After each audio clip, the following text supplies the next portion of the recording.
उस समय की बात है जब गौतम बुद्ध अपने शिष्यों के साथ एक गांव से दूर किसी बड़े नगर की तरफ जा रहे थे। गर्मी के दिन थे और रास्ता भी बहुत लंबा था। गौतम बुद्ध अपने शिष्यों सहित बहुत देर से चल रहे थे, जिस वजह से उन्हें बहुत प्यास लगी है। वहाँ से कुछ ही दूरी पर बरगद के वृक्ष के नीचे एक घनी छांव थी। सभी लोग उस वृक्ष के पास पहुँच जाते हैं।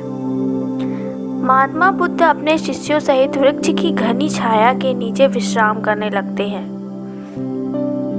बहुत देर से चलने की वजह से सभी का गला प्यास से सूख रहा था। यह बात बुद्ध जानते थे। बुद्ध ने अपने एक शिष्य को कहा, आप इस बरगद की छाया से 20 कदम दूर जाकर बरगद की 2 बार परिक्रमा करके वापस आ जाओ।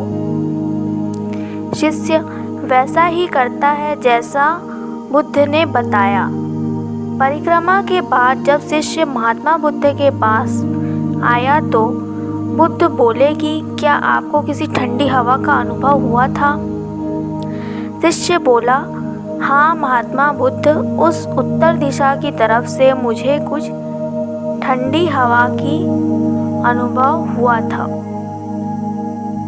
शिष्य की यह बात सुन महात्मा बुद्ध शिष्य से तुरंत बोले कि उसी दिशा में चले जाओ, जरूर वहाँ से कुछ ही दूर पर एक तालाब अवश्य मिलेगा। उस तालाब से सबके लिए पानी ले आओ। शिष्य उसी दिशा में जब कुछ दूर जाता है तो बीच में एक तालाब होता है।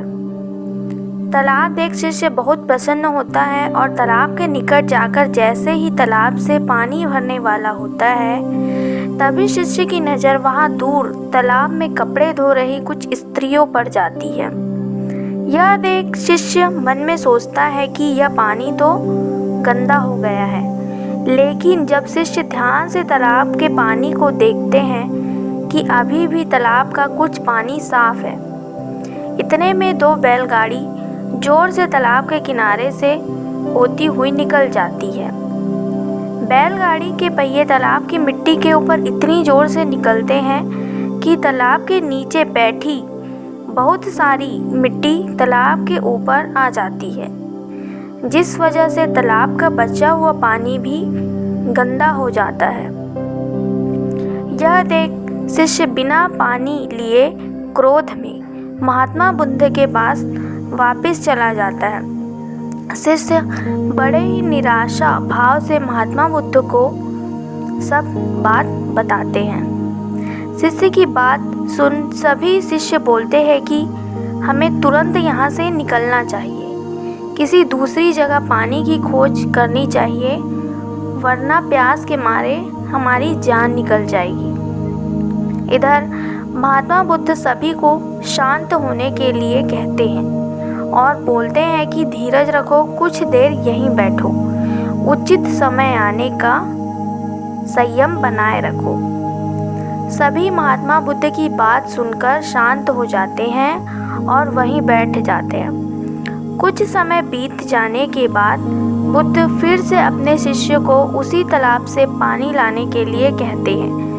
शिष्य बिना कोई सवाल किए उसी तालाब से पानी लाने के लिए फिर से चला जाता है। तालाब की हालत देख शिष्य को यकीन नहीं होता। तालाब का पानी पूरी तरह से साफ होता है। यह देख शिष्य बहुत खुश होता है और पानी भरकर महात्मा बुद्ध के पास जाता है। सभी पानी पीकर अपनी प्यास बुझाते हैं,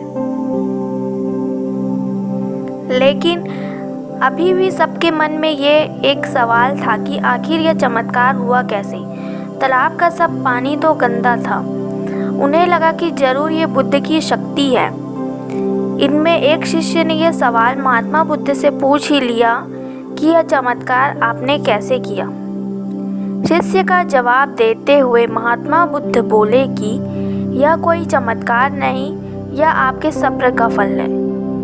यह फल है आपके सब्र बनाए रखने का, उचित समय के इंतज़ार करने का। जितनी देर हम सब लोगों ने सब्र किया, उतनी देर तक तालाब के पानी के ऊपर तैर रहे सभी गंदे तत्व और मिट्टी तालाब के पानी के नीचे बैठ रहे थे। फिर कुछ देर बाद शिष्य जब वहां तालाब के पास पहुंचा तब तक सब दूषित कण नीचे बैठ चुके थे, जिस वजह से तालाब का पानी पहले की तरह साफ हो चुका था और तालाब साफ दिखाई दे रहा था। यदि उस समय आप लोगों ने सब्र ना किया होता, धैर्य ना रखा होता, तो आप सब इतनी गर्मी में पानी की खोज में प्यासे रहकर शायद अब तक मृत्यु को प्राप्त कर चुके होते, क्योंकि यहाँ से अगला कोई तालाब है या नहीं, या होगा या नहीं, और उसका पानी साफ होगा या नहीं, इन सब कारणों से आप कभी प्यास ना बुझा पाते और प्यास से मर जाते।